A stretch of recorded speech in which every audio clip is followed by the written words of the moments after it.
Hello there everybody, it's SATOOSSSHIIIIIIII Nightmare, and welcome back to Higurashi Kai Matsuribayashi. In the last episode, the kids have led their counterattack, overwhelming the mountain hounds. And the poor struggle of Hibari 13 as he lost to Sotoko. Now, we have switched back over here to the rescue unit. So,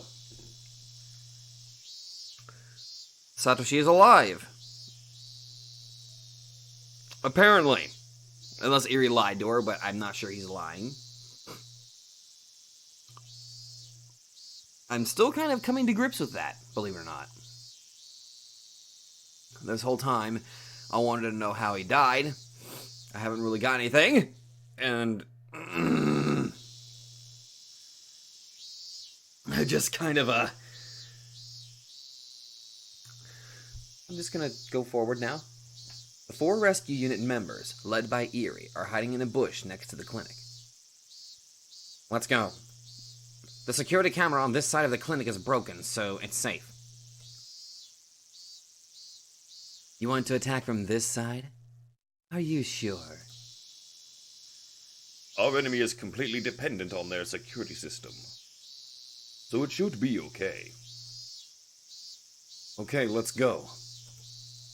Should we go along the wall to the back of the director's room? Yes. I didn't close the window when I left, so it should still be open. When you go in through the window, there's a back door and a security camera, as well as a security room for the first floor. There should be 2 guards there. The entrance to the basement is being observed by a security camera, so they'll find us right away. Okay, then we have to take those 2 guards down on the first floor, right? It's a basic rule to secure an escape route.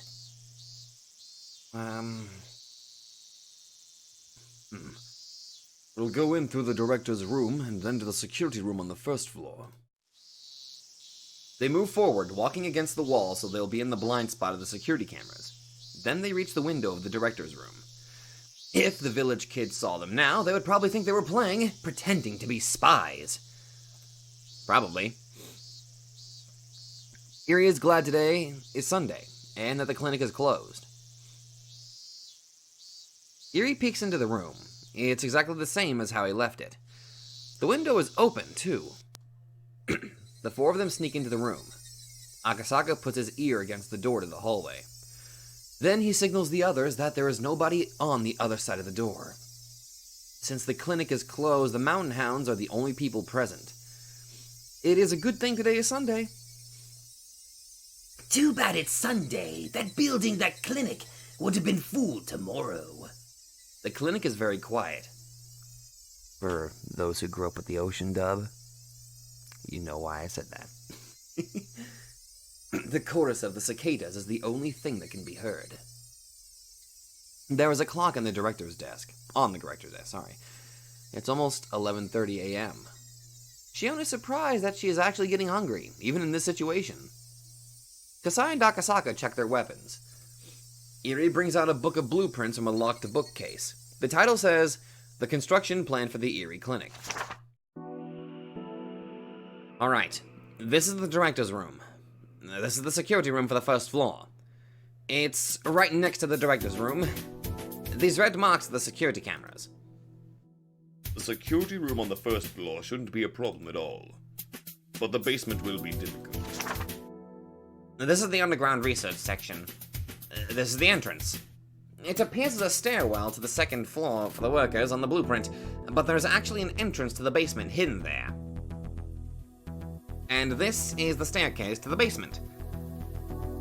Oh my gosh, this is a huge basement. It's actually bigger than the section above the ground.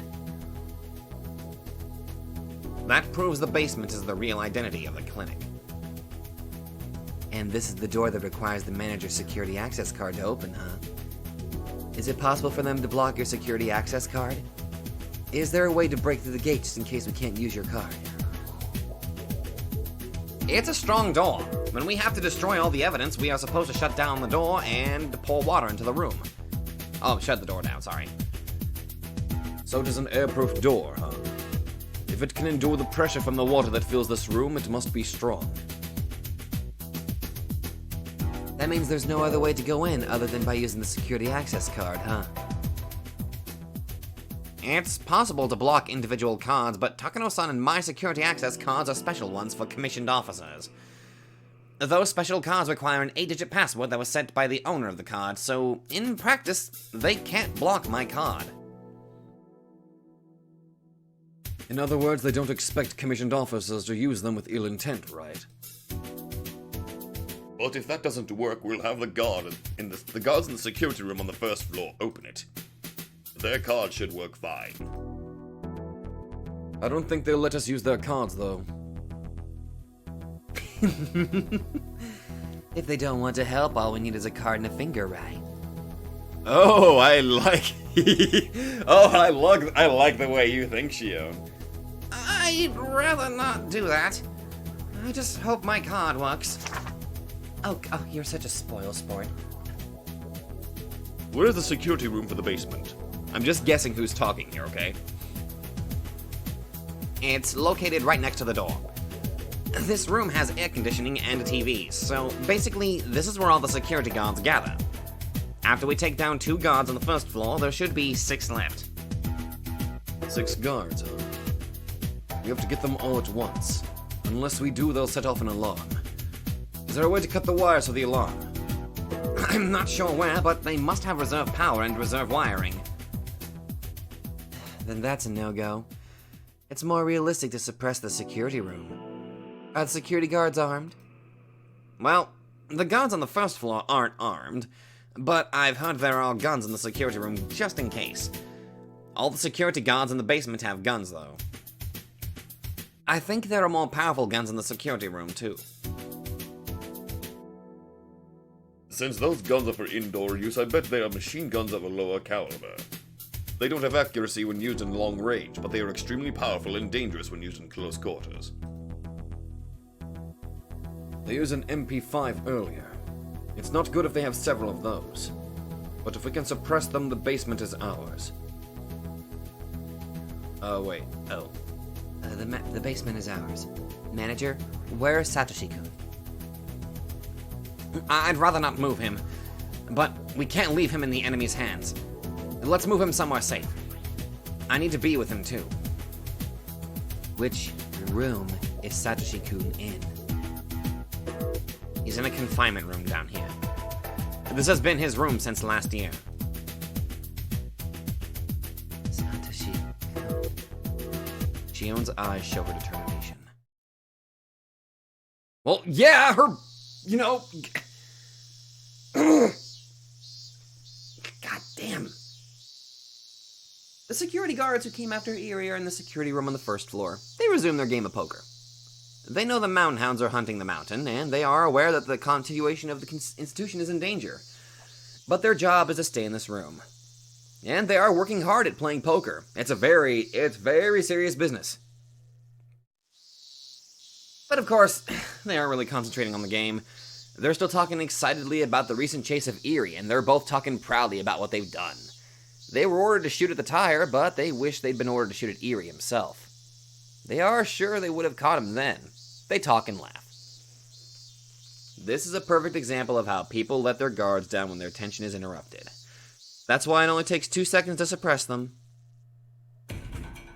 Put your hands over your heads! The security guards are professionals. They immediately realize the guns Kasai, Akasaka, and Shion are holding aren't model guns. They already heard there was a gunfight in the basement of the Sonozaki residence. The security guards know they aren't dealing with amateurs. They also know these people won't hesitate to fire. That's why they surrender quickly. Good boy, now go in the corner while I tie your hands and legs. That way you can't move. Irie, do we have any tape? Well, there's actually some of this flex tape. We're going to use that. They have handcuffs on them, so it is easy for Kasai and the others to restrain them. The security guards never thought they'd wear those cuffs themselves. They especially probably never dreamed of being restrained in a toilet. Their hands are cuffed to a pipe behind them as they sit on the toilet seats. Their mouths are stuffed with towels and are covered with gummed tape. Shion enjoys this, saying she always wanted to do this to someone. Kasai can't help laughing. Okay, so far so good. The real challenge is the basement. They'll see us on a security camera. Is the camera black and white? Is the screen divided into 4 sections? I think so. It's one of those typical screens for a security camera. That means its resolution isn't that great, huh? Then. I have an idea. Shion-san, maybe we shouldn't abuse our hostages. The Mountain Hounds are not only restrained in the bathroom, they also have to go through abuse.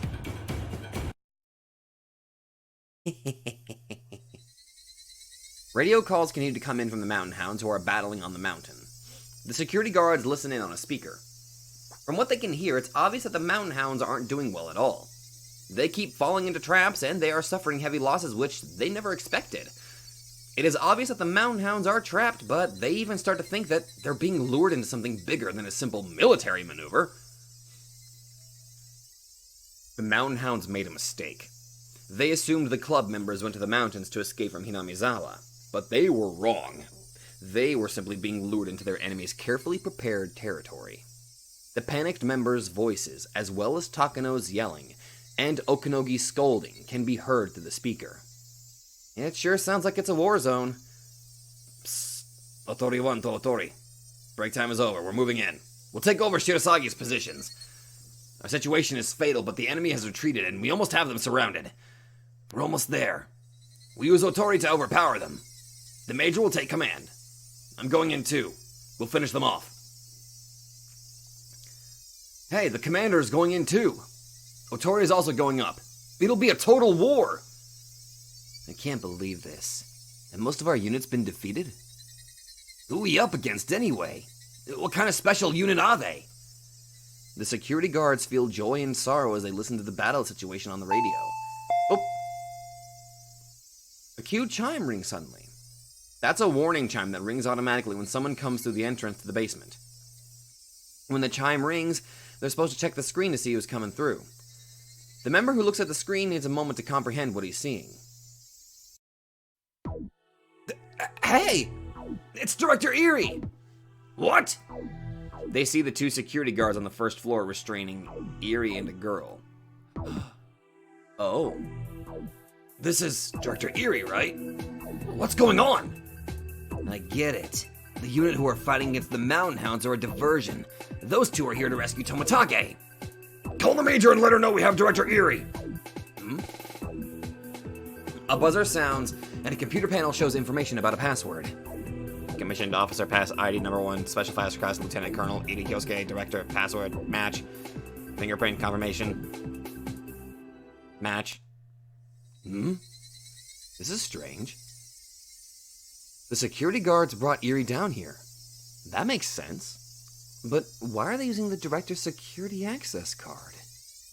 They're even using Eri's fingerprint. Why are they doing that? Isn't it quicker for the guards to do that themselves? One of the guards figures it out, but it's too late. The door to the basement is open, and the 4 newcomers force their way inside. Oh, they took the security guards' outfits and disguised themselves. Nice! At least that's what I think they did. They had to have been that. They run through the security camera screen, and now they are heading straight to the security room. Damn it! As soon as the door opens, the security guards start firing. Akasaka realizes that if it took him a second longer to pull back, he would have been riddled with hundreds of bullets. One of the guards pushes the desk onto its side. The paper cups on the desk fall on the floor and spill some coffee. No! Anything but the coffee! They use the desk as a barricade. The other 2 guards start to shoot randomly. While the guards are shooting at the rescue unit, they can't counterattack. One of the guards activates the emergency alarm and another picks up a short machine gun from the wall. The other guy picks up a gas mask. It's impressive that they got their act together this quickly. In this situation, there will be a fierce gun battle and it'll take a while to suppress the guards. The emergency alarm sounds in the basement to remind them that the surprise attack has failed. Shit! We couldn't do it! But they are stuck in this room. While they are here, let's rescue Satoshi-kun and Tomotage-san. The Mountain Hounds outside will hear the alarm. That means if they take too long, the enemy will come back and block their escape route. Then they'll be stuck in here. I have an idea. There's a protocol for situations like this. I think... Eerie starts to talk as he tries to remember. Shion tells him he should have remembered something like that before they came in. Before Eerie remembers, there's a voice over the speakers. There has been an emergency in the entrance area. There has been an emergency in the entrance area. All the areas in the research center will be shut down as an emergency measure. All entrance area staff are to gather in the security room and put on gas masks. Please follow the security guard's instructions. The gas will be disseminated automatically in the entrance area within 2 minutes. I repeat. I guess we have to suppress them and cancel the alarm within 2 minutes or we'll be in big trouble. What kind of gas are we talking about? Is it a poisonous gas? I think it's...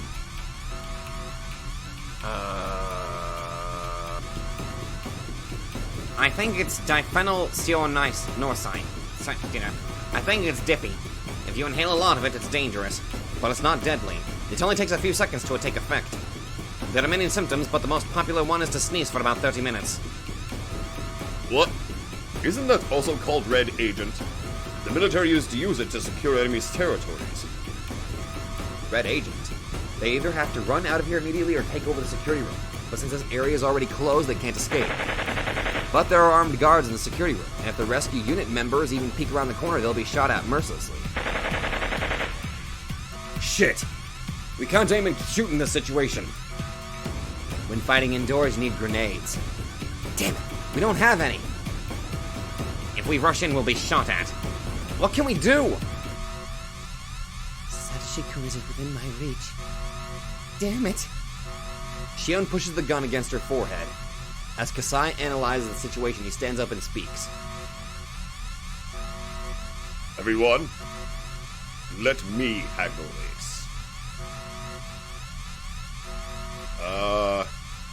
What are you going to do?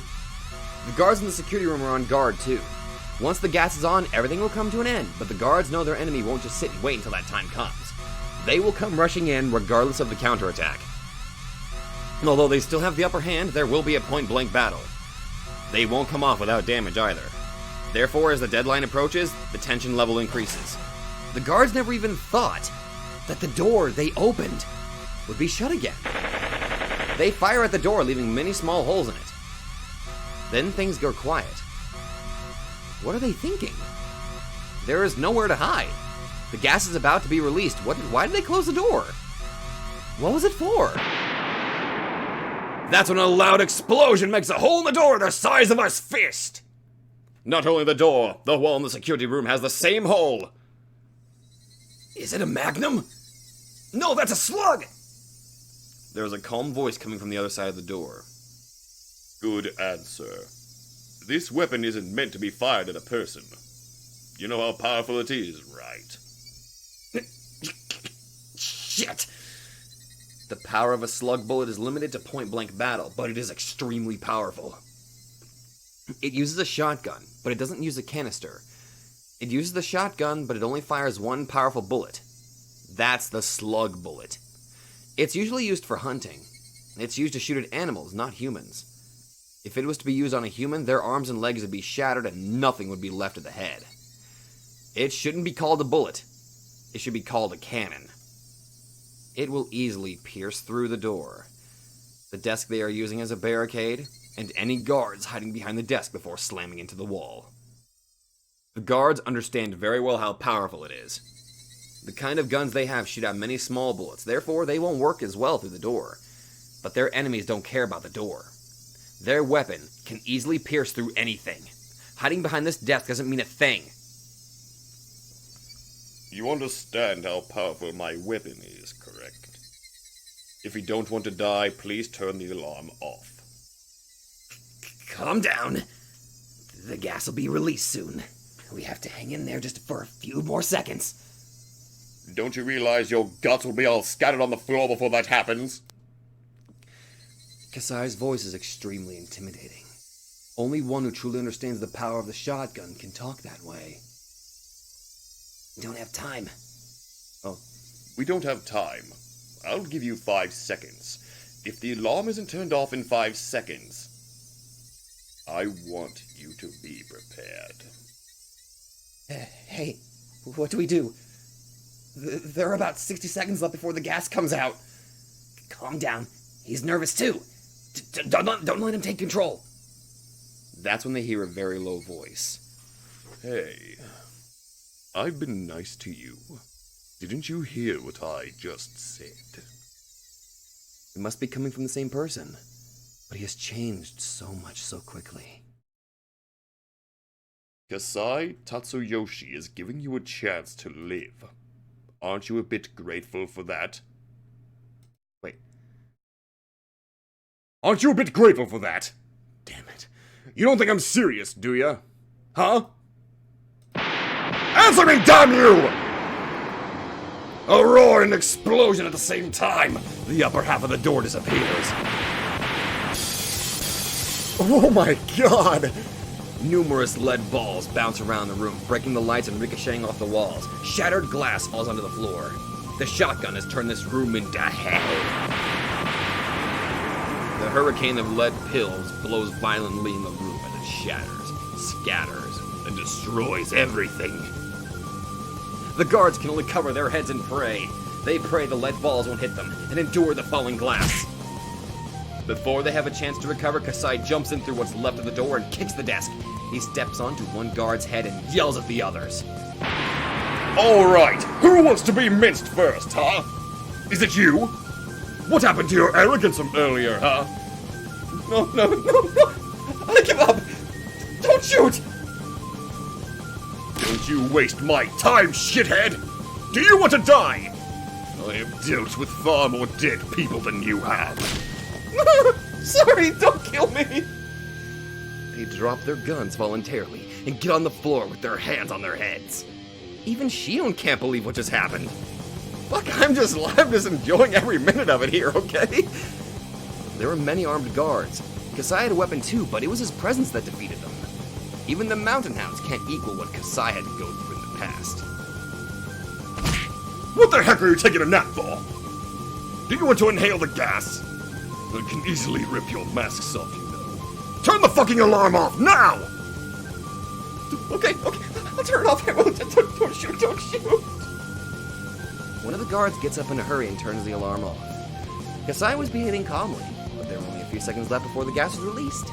Shion and Akasaka come to their senses and move into the room in a hurry to help Kasai suppress the guards. Kasai, you... Oh my gosh! I never wanted to act that way, but it was an emergency. Please forget about it. This is the Kasai Shion knows. But Kasai hasn't killed anyone. Shion remembers Kasai telling her how scary shotguns are in the basement of the Sonozaki residence. That was Shotgun Tatsu, whom all the people in Shishibone were so afraid of. Let's hurry. The alarm has gone off already. They can't stay for long. You're right. Let's hurry. Akasaka and Kasai pull out the guards' handcuffs and restrain them. Oh, Satoshi-kun. Where is Satoshi-kun? Now that the security room is under control, Shion realizes there is nothing that's keeping her from seeing Satoshi. She's getting anxious. Are you sure you want to see him, though? Yuri has shown her the map. He must be down here. Shion has already started to run. I'm going too. We have to rescue Satoshi-kun and Toмотaki-san. Okay, go ahead. 1, 2, 3, 4, 5. Akasaka feels a chill running down his spine. Yuri said that there were 6 security guards. One got away! Shion wasn't paying attention to anything else. She's only thinking about her reunion with Satoshi, and she still can't hear with her left ear. To make things worse, the security guard is waiting on the left side of Shion. Shion has to regret letting her guard down just a bit or too early. The unit member jumps out and grabs Shion. He chokes her neck with his thick arm. There's no way Shion can get out of the situation alone. Iri sees what has happened. Fortunately, their backs are facing Iri. Here is Iri's chance to surprise attack the enemy. But Iri has already lost a lot of confidence today. He feels he hasn't done anything right all day today. Fighting isn't his expertise, so there really wasn't anything he could have done, but he's disappointed in himself for not being able to help. But he is the only one who can do something right now. If possible, he wants to go get Kasai or Akasaka. They're both very reliable. They can take this guy easily. But this situation doesn't allow such time. His back is facing Eri at this moment. If Eri doesn't do anything now, this guy will take Shion hostage and create a deadlock situation. Enemy backup can arrive any moment, so being in a deadlock situation means death. Therefore, Eri can't depend on anyone else. He has to take care of the situation alone. He only has one chance. Once the unit member turns around, the deadlock situation begins. But is there a way for Eri to knock this guy down with just one shot? No, he has to. Eri must do it. There must be something only Eri can do. Eri takes a mechanical pencil out of his pocket and holds it. That is probably the most powerful weapon he has. Ah! Ouch! Damn it, Director! Ouch! Eri stabs the guy's neck with his mechanical pencil, but it only scratched him a little. What was he thinking? The unit member pulls his gun out and puts it against Shion's head. As Eri expected, the deadlock situation has begun. Sorry, I was only thinking about Satoshi-kun. Shion's eyes are filled with tears. Okay, Director, could you please tell your friends to get rid of their weapons? I don't want your friend to shoot with that weapon that created all that noise earlier. Eri, remember Kasai-san from earlier? You can do it!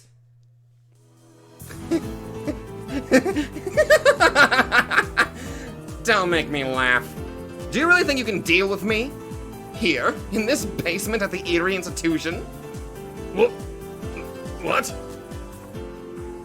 Don't think this is a regular mechanical pencil. This is actually a syringe Takano-san developed. Do you want to know what was in it?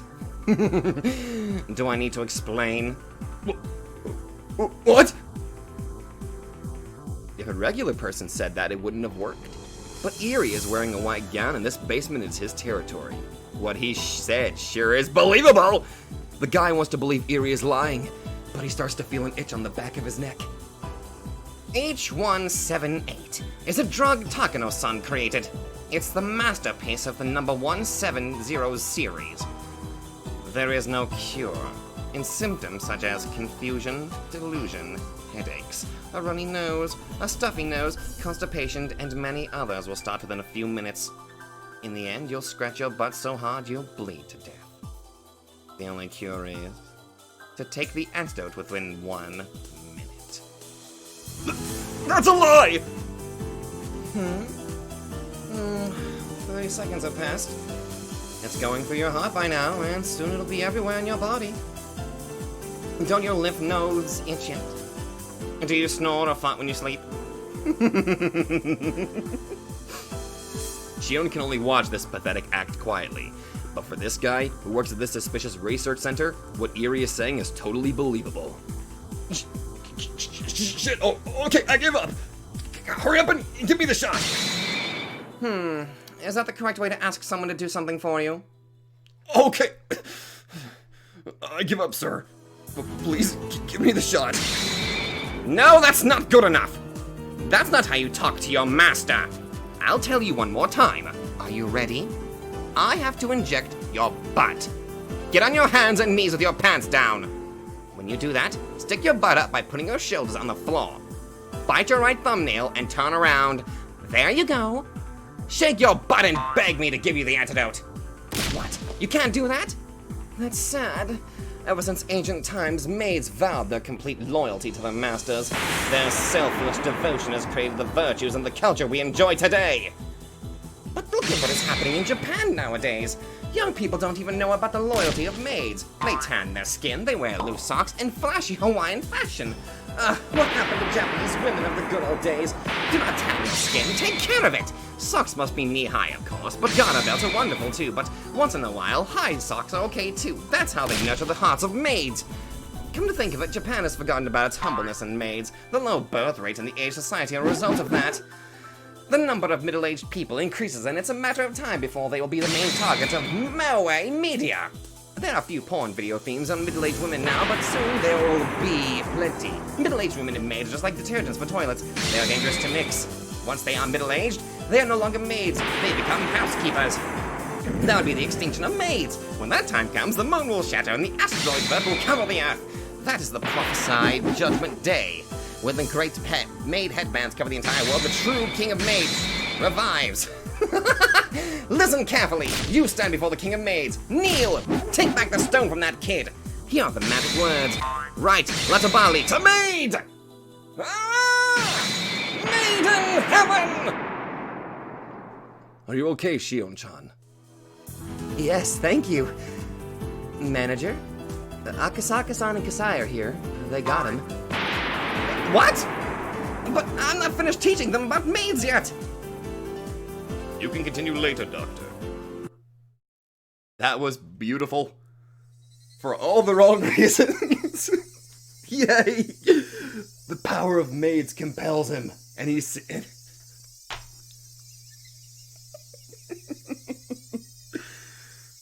Oh my god, that was beautiful.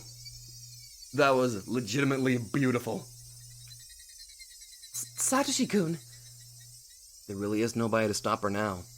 Shion runs down the hallway at full speed. It's right there.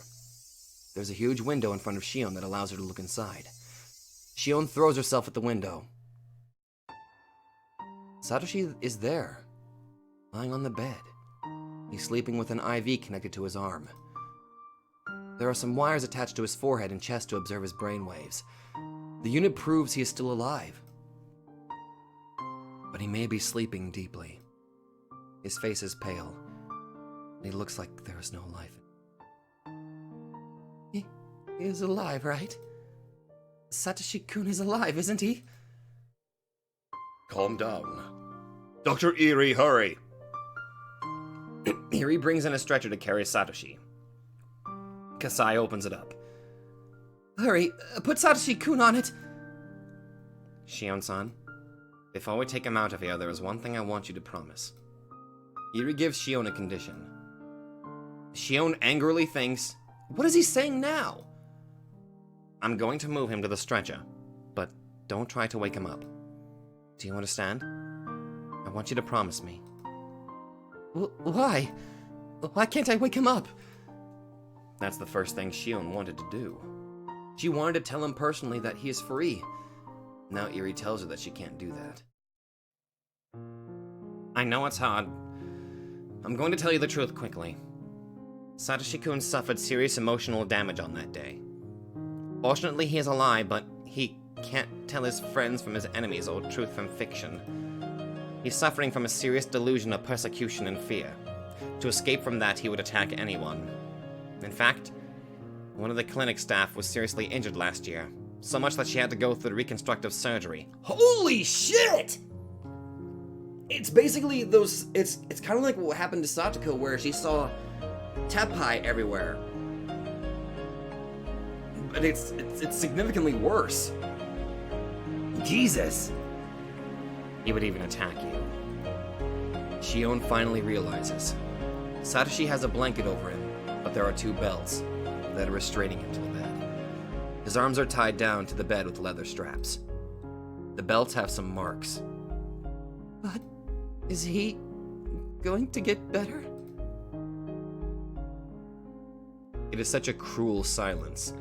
Irie wants to tell her that he will be cured, but he's a doctor. He knows he shouldn't say anything irresponsible. That's why he can't say anything. What is it? What the heck is it? Then are you saying Satoshi-kun will never say anything anymore? He will never rub my head again? Why? Why? Shion cries as she pounds on the glass. Stop. If you really care about him, please don't wake him up. That's what he wants too. If you wake him up, he will hurt you. He doesn't want you to see him like that either. So please, understand. Why? I mean, for God's sake, can you... She's stuck in a really bad position here. She thought that she... I can't even imagine what she's going through right now. Shion slides down on the window and falls onto the floor, crying uncontrollably. She scratches the floor. The The sad reunion and the anger make her claw at the tiles. If Satoshi's smile was there under the floor, Shion would scratch until all of her nails were gone. But Satoshi isn't under the floor. He's right there. He's sleeping on the bed. And he isn't supposed to be woken up. But there is some good news, too. It was a very small change, but his brain waves have improved just a little in the past year. Human bodies are strong. The same can be said about brains. There have been cases of people who received fatal injuries to their brain yet recovered completely. Satoshi-kun is trying hard to come back. He continues to fight. I won't give up either. I'm doing my best to bring Satoshi-kun back to our side. And I will bring Satoshi-kun back to Hinamizawa. The brain is what moves people. But a brain is only a part of a body. If something happens to the brain, the person will have to change. That change hurts the person himself, as well as the people around him. And hurting others, that person even more. Iri remembers his parents, the abnormal change in his father. His mother was not able to understand that a brain disorder caused him to change. That was enough. That was sad enough. That was the reason why Iri became a brain doctor. There was a boy here. There was a girl here, too. What's there is a piece of sadness from that day. A piece of regret from that day. Iri learned that the cause of his father's death was a brain disorder. That was why it was too late. He regretted not getting into the world of brains 5 years earlier, but it's too late. But now, he has studied and experienced so much. He has achieved things, and he has confidence. But he still has regrets about that day. He holds his fists tightly and speaks without hiding his tears. I promise. I bet my life on it. I will bring Satoshi-kun back to Hinamizawa. I promise you. Satoshi-kun is trying to come back. If we reach out to each other, it will happen. Shion-san, please trust me and wait. I promise you, I will bring him back to Hinamizawa. Iri vows from the bottom of his heart, and he realizes it. Iri realizes everything he has done was in preparation for this day. The two people who are in front of him aren't his parents, but he is going to get rid of his regrets and devote himself to this promise. Really?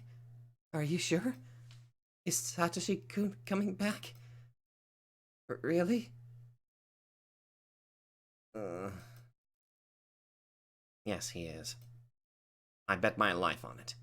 He is coming back to Hinamizawa. So, Shion-san, please wait until that day, and we'll welcome him back together. Do you think you can wait until that day comes? Can you keep this a secret from Satoko-chan? Yes. If Satoshi-kun is coming back, I'll do anything. I'll endure anything. Look over there. There is something in the corner of the dark room. It's the big teddy bear Satoshi bought that day.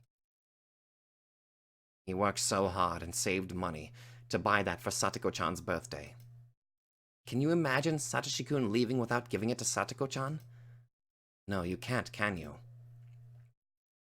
Satoshi-kun will come back to you and Satoko-chan with that teddy bear. Please, wait until the day comes. Can I come visit him, though? Of course. Can I sit next to him and read a book for him? And, Sure. I'm sure he'd like that, too. Oh. Shion starts to cry again. Akasaka comes in with Tomitaki, but he can't say anything to her. I'm glad you're safe. Once you call the watchdogs, everything will be okay. Well, it's not that easy. The gunfight earlier destroyed the radio equipment in the security room. The mountain hounds must have cut all the communications in the entire village, so the only way to get in touch with Tokyo is by getting out of the village. If that's the case, we have to break through in a car. Mion-san and the others are doing a great job gaining some time for us. But they will be cornered eventually. We must take Tomotaki-san out of the village so he can call the watchdogs. We have a problem. If they've already cut the phone lines, they must have closed the road to town too. They're supposed to carry one high-explosive anti-tank weapon in case a vehicle tries to break through. An RPG-7, huh? They aren't expecting a tank, so I guess they'll be using high explosives. Even if they don't hit us directly, they may flip the car. They are not easy to deal with. Definitely not. But unless we use the highway, it'll take too much time. We can't detour. They're all doing great, but I don't think they'll last until sunset. We must hurry. We don't have any time to waste. We must take Uncle Tomotaki to Okinomiya immediately. Manager, go to a safe place with Satoshi-kun. Let's get out of here quickly. It's a matter of time before the enemy comes here. Shion's eyes are swollen from crying, but she has calmed down. Satoshi's safety depends on their victory. They must win for his sake, too. Although this is a very sad situation, Satoshi is alive, and he will be back someday. Shion understands that, but more tears pour out from her eyes. Sis, everyone, thank you. We've succeeded over here. Oh my god. Takano doesn't have enough stamina to walk around the mountains like this. She's running out of breath, but she continues to scream at the mountain hounds on the radio. Oh my god! How do you people do this? Holy fuck! Are you alright? No, I'm not! God! She isn't using an intercom like the mountain hounds. She's using the communication unit on the back of one of the unit members, so the unit member has to constantly listen to her scream. I don't get paid enough for this. Damn! Everyone is so useless! How can they call themselves a special unit? Whatever happened to the famous mountain hounds, huh? Takano bites her lower lip and squeezes her left arm with her nails. Her arms have nail marks all over. How can you tell in the black suit? Unless she tore right through the suit. Ooh, that's a killer grip. She is holding her grandfather's research scrapbook in her left hand. She doesn't even know why she's holding it. Maybe she grabbed it unconsciously because she wanted her grandfather to help and comfort her. You know, when I wanted you to continue my research, I didn't expect you to do this. Good God, woman. I think I messed up somewhere along the way. Possibly. Wait, who the hell are you? The mountain hounds have already suffered devastating damage. They had to walk around in an area they weren't familiar with, and they wasted their energy on the multitude of traps that had been set. Although they are as tough as can be, they are getting exhausted. Shit. Does the Major know any commands other than attack? Yugusa 1, Yugusa 13. Watch out, your left wing is down. You're next. You gotta be kidding me! Why me, damn it! He panics. The same thing keeps happening. His team members have been going down, one at a time, starting from the left flank. And he's next! Does that mean his enemy is coming from 9 o'clock? No, those devils don't think normally. On a mountain like this, being cautious 360 degrees around yourself isn't enough. Being cautious from head to toe isn't even enough. Where are they coming from? Damn it, come on, go right ahead! Yugusa 13 holds his taser in front of him as he looks around timidly. This taser could have been a powerful weapon, but it's more effectively used indoors. On this mountain, it's almost useless. Yugusa 13 hears a noise behind him from a bush. He thinks he saw something, so he fires his taser. The electrodes fly out into the bush. Did he imagine it? He feels a tug on his taser. The cord from the taser is stuck in the bush and he can't rewind it. So now his weapon really is useless. Then he hears a noise behind him again, and this time he sees someone coming at him. But his weapon is useless. The newcomer growls at him. Oh my god, Hanyu! Damn you! That's all it took, because he is so scared he doesn't think. That's exactly what Satoko expected. Satoko, who is up in the tree, drops a metal bucket onto his head. It lands on his head perfectly. Oh, what the heck? What is this? The bucket has some drawings on it. What are they? They're drawings of strange unknown creatures. They resemble those strange characters you see on educational TV programs. Oh god, Cookie Monster's hurting me! Help! Aren't they adorable? Take it home with you. As Rena jumps out from another bush, she hits the bucket with a stick. No, maybe it should be described as a strike instead of a hit. The guy flies backwards. Keiichi is ready for him. The stance he is in is like... That's it! Keiichi looks like a batter on a batter's box. He's on 1 foot. That is the legendary 1-foot swing created by the world-famous baseball player. Destructive force can't be measured from just one direction. It's a function of both speeds added together. Keiichi's strike and the speed of his opponent create an amazing destructive force. Whoa! Buster home run! With an exhilarating and magnificent sound, the guy flies into the air in the opposite direction. Then he rolls down on the ground and stops. There, Rika waits. It's almost like they calculated he would end up there. You poor, poor baby. Rika pats the bucket happily. The comforting moment for Yu-Gi-Oh! 13 only lasts for a second. Mion shoots the taser at his butt. Yu-Gi-Oh! 13 jerks, then goes limp. That is the worst place to be, actually, the second worst place to be shocked. Another one down, let's tie him down. Keiichi and Rena jump on him and tie his hands behind his back with wire. That was great. What a team we are. Oh, we are awesome. We'll do combination number 7 next. I want to do number 5 again. Oh, you like that one, huh? You must have a hidden talent for using traps, Hanyu-san. Hanyu and Satoko high five. Yes! While Keiichi and Rena tie Yu-Gi-Oh! 13 up, Rika tries to send something in the air. Ding. I feel something coming toward us from that direction. There are two. They are both very scared. Mita. Rika reports to Mion. She is like a radar. Mion doesn't even care about the guy they just knocked out. She's already trying to figure out the next move while looking at Satoko's map and using the info Rika gave her. Everyone's eagerly awaiting Mion's next order. Why are you looking at me that way? You haven't had enough fun yet? Yeah, I guess we are just getting warmed up, huh? Shall we continue? Let's get them all. Yeah! Mion is a great leader. She has leadership and tactical ability, but more than anything, she is great at encouraging others spiritually. There are no cowardly soldiers under a brave general, and brave soldiers fight like a million soldiers under Mion's command. Nobody can stop Mion and the club members now.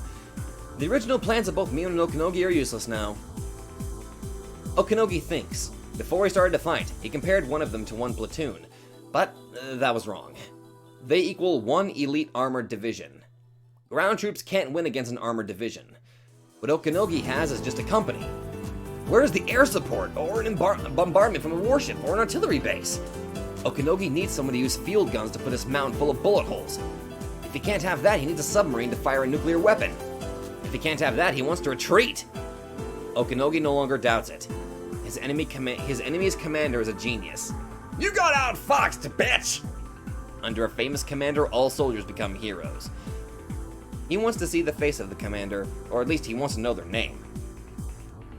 Then he remembers that demon used to live in Hinamizawa. He also realizes the commander must be a demon. Yakuza 13 down. Otori 4 down. The Zibari 10. I hear the voices of children. I'm surrounded. Help! Help me! Hibari 10, fall back! Fall back! To where? This is Otori 9. I found Rika. I'm following her. I need assistance. Otori 9, where are you? I don't know where you are. Give me your current situation. There is a fog. It's cold. Is this a riverbank? Otori 9, there are no rivers anywhere near us. Calm down. Where are you? What? I see my dead sister on the other side of the river. Oh, Nei-chan! Otori 9! Otori 9! Answer me! Otori 9 down! What the hell did they fucking do that time? had to use Hanyu's god powers, apparently. This is the god cheat and I'm loving it. It's impossible. They must be demons of this mountain. I know. They're being demoned away. We will disappear on this mountain. Wait, oh, that was somebody else. Stop saying such things. All unit leaders conduct a roll call and encourage your members. Our enemies aren't demons. They're just damn kids. Show them what we got. I hear that. Whose intercom is it coming from? Not mine. It's not coming from mine. A bear? This is Otori 3. Are there wild bears here? That wasn't in the briefing. Otori 1, let's fall back and give us approval to use firearms. Don't be stupid. There are no wild bears here. It's just them. Don't let them fool you. You foolish humans. Know your sins for stepping onto this sacred ground. Be grateful to me, for I'm giving you a chance to atone for your sins.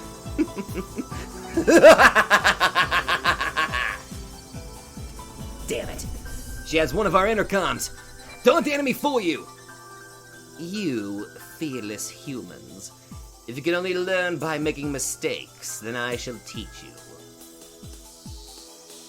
User 1! Where is everyone? Where'd you all go? Come in! Come in! I see a helpless little... I'm pretty sure that this is probably Mion speaking now that I think about it. I see a helpless bird getting lost in a forbidden forest. Do you want to know that badly? Do you want to know about the world of demons? Say goodbye to the world of humans. Curse your foolishness for not listening to my warning.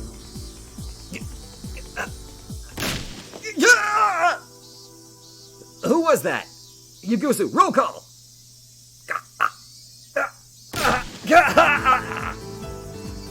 One more down. Who was it? By the way, Base, I have someone on my left, right? I'm not alone, am I? Do you want to hear more painful voices? What was that? What made that sound? I've seen someone jump in front of a train before. It made the exact same sound as the sound of a human body being crushed. No, I don't want to die like that. I don't want to die. I don't want to die. Please, God of the mountain, please stop. I'm not doing this because I want to. I'm doing this because I got paid for it. You use it one to base. This isn't working. Too many unit members are dropping out. It's almost impossible to get them to fight anymore. We can't maintain the battle line. We're just going to lose more men. Calm down, Yugusu 1. Your subordinates are amateurs in combat. You graduate from that hell class, right? Aren't amateurs, sorry. Don't get confused. Calm down, you show the other guys what you've got. Base, there is no response from Yugusu 1. I can't believe it, but he's down. This is impossible. They're demons. No! Damn it! Our enemy can even use psychological warfare. Those damn punks are winning against a professional unconventional warfare unit.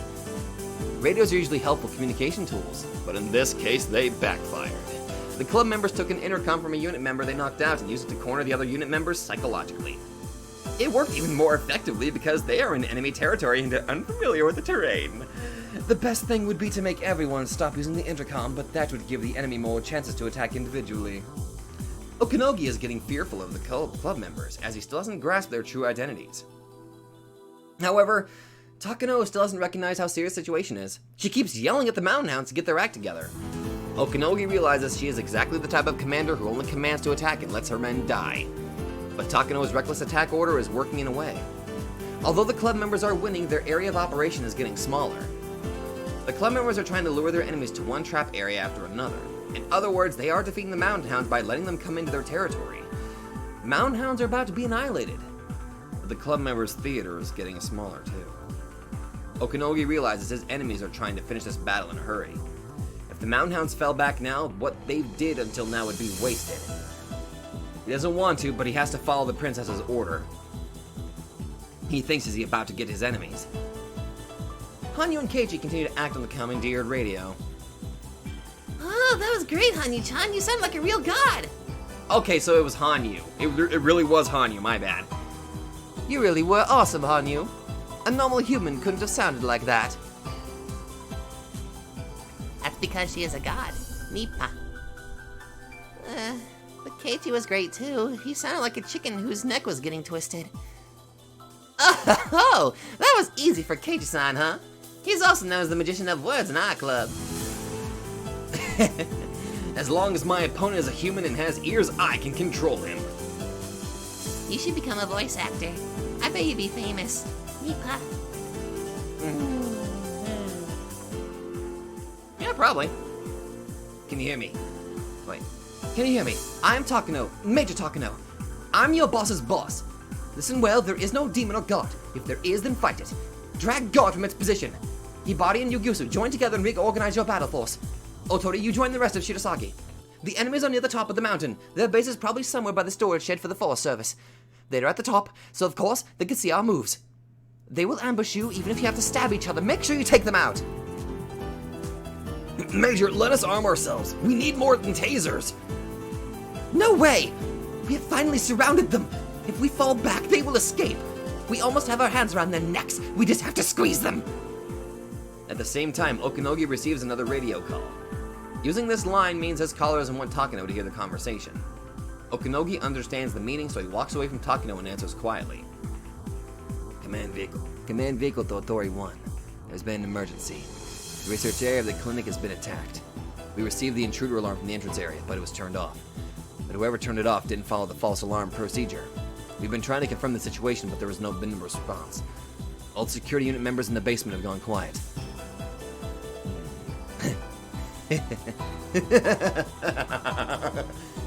Now Okinogi understands everything. He has been fooled. He suspected diversion, but he never even thought that the heavily armed security unit of the Mountain Hounds could be bested. If the enemies were soldiers in camouflage, then he wouldn't have been fooled. He underestimated them because he thought they were kids. But now he really understands. He realizes the reason why no adults showed up in this battle on the mountain. I get it. Did you let Kuku and Tokyo know that? Not yet. Would you like me to? Do it now. Tomitaki has escaped. We've closed the escape route, but I guess that's no use. They defeated even the armed security unit within seconds. I don't think one RPG can stop them.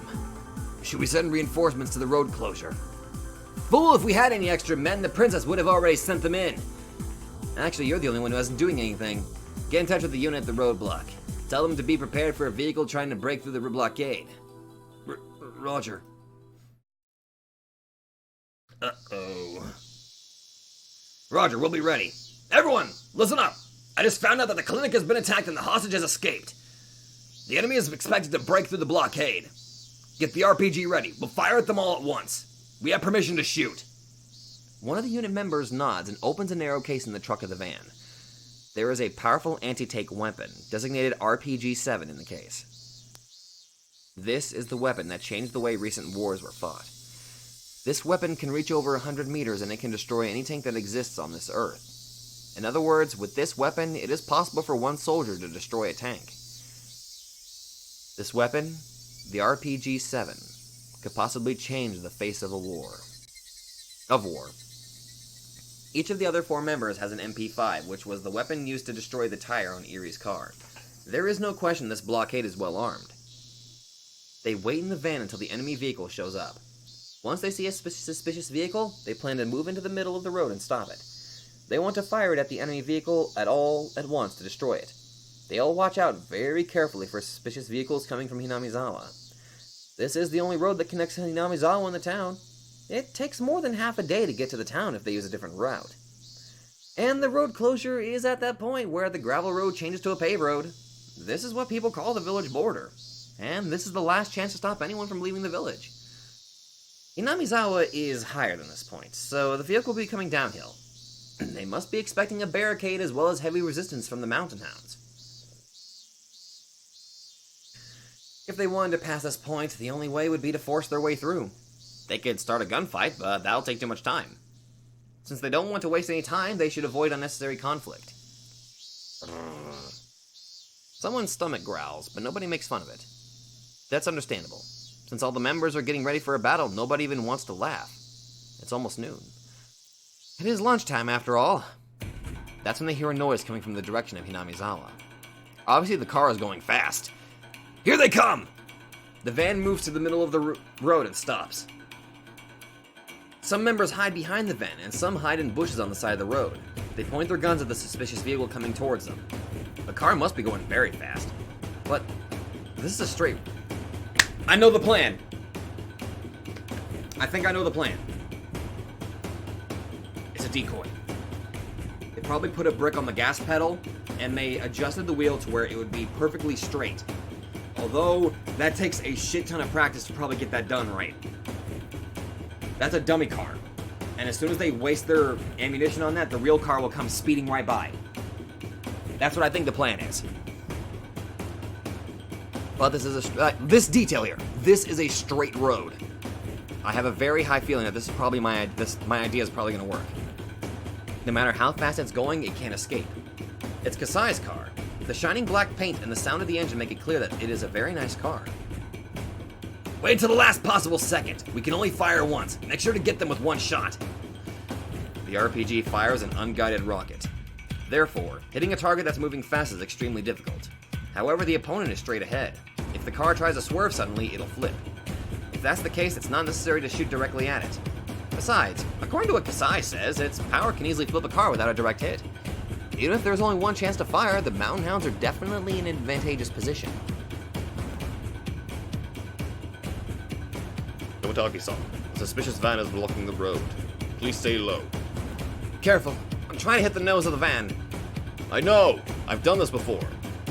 Wait, is that Shion in the vehicle? The Mountain Hounds aim at the vehicle. It's coming right at them. Not yet, not yet. Wait until it's within 100 meters. I know, I just measure. The Mountain Hounds in the bushes lie in wait, ready to fire. The rocket on the tip glints eerily. It's waiting for its prey. 100 meters. 50. Prepare to fire! The soldier puts his finger on the trigger of the RPG-7.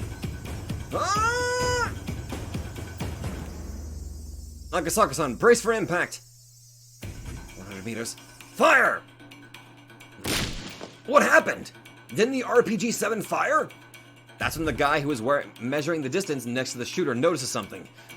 The shooter's soldier has been hit, and he is tumbling to the ground. What? Was there a sniper? I didn't hear anything, so it must have been over 400 meters. Who cares? Fire! Fire! Fire! Fire! Only the regular guns can stop the car now.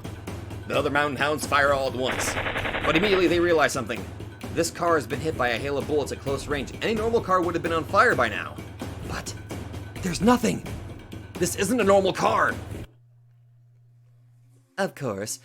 That's a specially made bulletproof limousine for the Sonozaki family. Kasai, the spotter picked up the RPG. Don't let him fire. Huh. Do you think I'm going to miss him at this distance? Oh my god, this is completely not what I thought. Shion and Kasai are far beyond the straight road. They are in the enemy's blind spot on the other side of the hill on top of an abandoned car. Shion is on her knees, checking the Mountain Hound's movements with a pair of military-grade high-power binoculars. Kasai is lying on top of the car with a sniper rifle in his hands. Oh my god!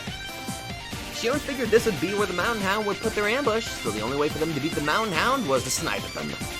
Both Shion and Kasai took sniping lessons in the US during the damn conflict. Woo! Kasai is now aiming at the guy who picked up the RPG and is trying to take position with it. Hurry up, fire it! What? Again, the RPG isn't fired and is down on the ground. The two who tried to shoot are both groaning and clawing at their wounds. They were both shot in the shoulder. The wounds won't kill them, but they definitely can't fight now. The car is already here. The Mountain Hounds scream and dive out of its way. Akasaka must be used to driving in this kind of situation. He hits the nose of the van just right and breaks through the blockade. The van flies away and turns a circle. Chase them! Let's go! Oh no, you don't. As the Mountain Hounds try to get on the van, Shion and Kasai shoot at them. There was a delay between the impact and the sound of the gunshot. It's an extra long distance snipe. He must be a veteran sniper. Also a veteran spotter. They must totally see our movements. Their aim is too precise. The scope on a sniper rifle is one specifically made for sniping. Therefore, its field of vision is so narrow that the sniper is unable to see their surroundings well. That's why it's necessary to pair up with a spotter. A spotter uses powerful binoculars to probe the situation and communicate the information to the sniper. A sniper can't do his job alone. His potential is unleashed when paired up with a spotter equally skilled. Damn right. As the mountain hounds get up and climb onto the van, they are assaulted with rifle bullets. They are faster than the speed of sound! The sound those bullets create is nothing like the sound from a normal gun. It almost sounds like the Grim Reaper swinging down his sight. Furthermore, they can see the mountain hounds, but the mountain hounds can't see them. Only those who actually have experience being sniped at can understand this fear. We can't even go near the van. Forget about it, just go! Okay, we'll go after them. There is a driver and one other guy in the van. They must leave now, otherwise it'll be too late. The driver steps on the gas immediately. Are they after us? Yeah, they are after us. Boy, he drives well. He's catching up in that van. Oh my. Can you resist? Sure, of course. Tomotaki opens a window near one of the back seats and leans out. Hot air blows into the car. Though the car is jolting on the bumpy road, he checks the mechanism of the gun calmly. I'm actually kind of used to this. Okay. Can you get it right? Alright, I'm ready. Let's go. He acts naturally, as if he's checking his favorite camera. The gun was taken from one of the security guards in the basement. A member of the mountain hounds from the van has the same gun in his hands. The power of their weapons is the same. The road is no longer straight. It curves like a snake. There are some bumps and sharp curves which make things in the car fly all over. A gunfight in this situation must be extremely difficult. Tomotaki understands he can't waste any bullets. He carefully measures the distance. By doing so, he wants his opponent to think he's still out of range, so they will come closer. On the other hand, the mountain hounds can't take this anymore. He fires and wastes his bullets on this bumpy road. Some of the bullets hit the body of the car and make a nasty metallic sound. Tomotaki-san, it's not safe to lean out like that. Ah, don't worry. That clumsy shooter can't hit me. If he was my student, he would have to start all over. In this type of situation, we have to observe first. We predict an opponent's manner, and shoot depending on that prediction. I had a stroke. Don't try to shoot at a target. Try to let the bullet find it. Just like this! Tomotaki fires for the first time, after carefully waiting for the perfect moment. His shooting style is absolutely beautiful. He takes position firmly so he won't lose his control, even during a violent, rapid-fire assault. Yet he isn't too tense. He even has a little leeway. Although he is in an anomalous position by leaning out from the car, Tomotaki is shooting very precisely. It's nothing like what the mountain hound did earlier. He shoots at the right time so his bullet goes where it's supposed to go. It's hard to believe they're using the same gun. Nasty metallic sounds keep coming from the body of the van, which makes the mountain hounds realize how good Tomotaki is. Ah shit, he's so good! He isn't just an office worker in Tokyo. I've heard it before. First Lieutenant Tomotaki became an office worker due to an accident. But he used to be a sniper instructor for unconventional warfare units. Huh? What are you saying? Are you saying he's... Whoa! Tomotaki starts to aim at the driver's seat to pressure them to give up. The mountain hounds already know they are in a predicament.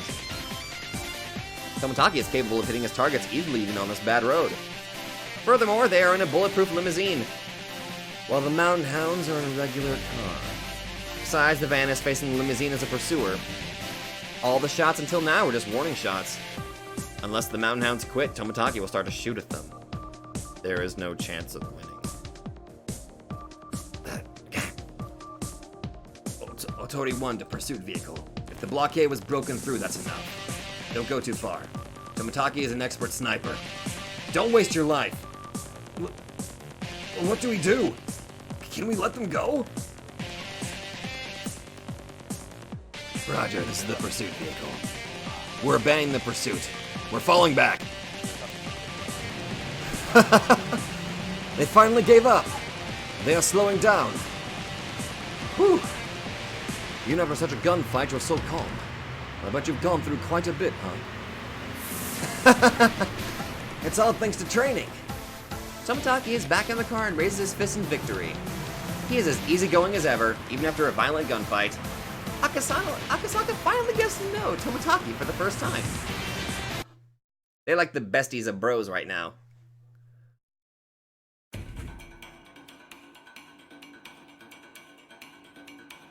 Wait. Oh. I don't have time. Damn it, damn it, damn it, damn it, damn it.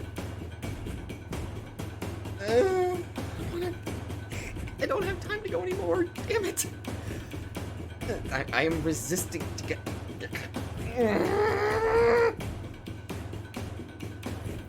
This is going way too well right now. I feel like this is just building up to like the biggest betrayal where I am going to feel absolutely pure, unadulterated despair with the worst possible outcome. And I kind of want to delay it because I don't want to get my hopes up. I've learned not to get my hopes up, damn it. But I'm gonna end it there. I'm sorry. Thank you all so much for watching. That was absolutely fucking beautiful, and I will see you guys in the next video. God! Hello there everybody, Sabato92 here, and if you like this video, be sure to let me know in the comments down below. And hey, if you guys like my content, then maybe you'd like to check out another channel who I think deserves equal attention. So click that nightmare emblem and check out that channel, or go to the links in the description down below. Once again, thank you, and I'll see you guys in the next video.